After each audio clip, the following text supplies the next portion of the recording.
ఒక గుడిలో పూజారి ఇలా దేవుడిని అడిగాడట. "ఓయ్ దేవుడా!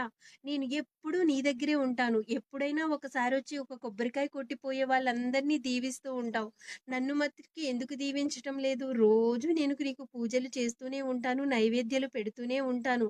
మరి నన్నెందుకు పట్టించుకోవటం లేదు? జనం చూస్తేనేమో గుళ్ళో దేవుడే కాదు, గుడి ముందుండే పూజారి కూడా వరమివ్వాలి అని అంటూ ఉంటారు. మరి నన్నెందుకు నువ్వు అంతగా పట్టించుకోవటం లేదు" అని అన్నాడట. అప్పుడు దేవుడు చెప్పాడట, నా తర్వాత నువ్వేనని ప్రజలంతా అంటున్నారు. నీ చెయ్యి పెట్టి ఆశీర్వదిస్తే చాలా మంచిది అంటున్నారు కదా! అయిపోతుందని. ఇక నేను నీకిచ్చేదేటి? నువ్వే అందరికీ ఇస్తున్నప్పుడు అన్నాడట దేవుడు. నిజమేనండి. మనం అనుకుంటూ ఉంటాం. నిజంగా డబ్బున్న వాళ్ళకి ఏ లోటు ఉండదు. మనకే అన్ని లోట్లు అని. ప్రతి ఇంటికి చిన్నదో, పెద్దదో, లోపమో, లోటో ఉంటూనే ఉంటుంది. అది సరిదిద్దుకుంటూ ముందుకు వెళ్ళిపోతూ ఉన్నామంటే అసలు మన జీవితంలో లేనిది ఏదీ లేదు అనిపిస్తుందేమో. కష్టాలు, కన్నీళ్లు లేని మనిషి ఎవరున్నారండి?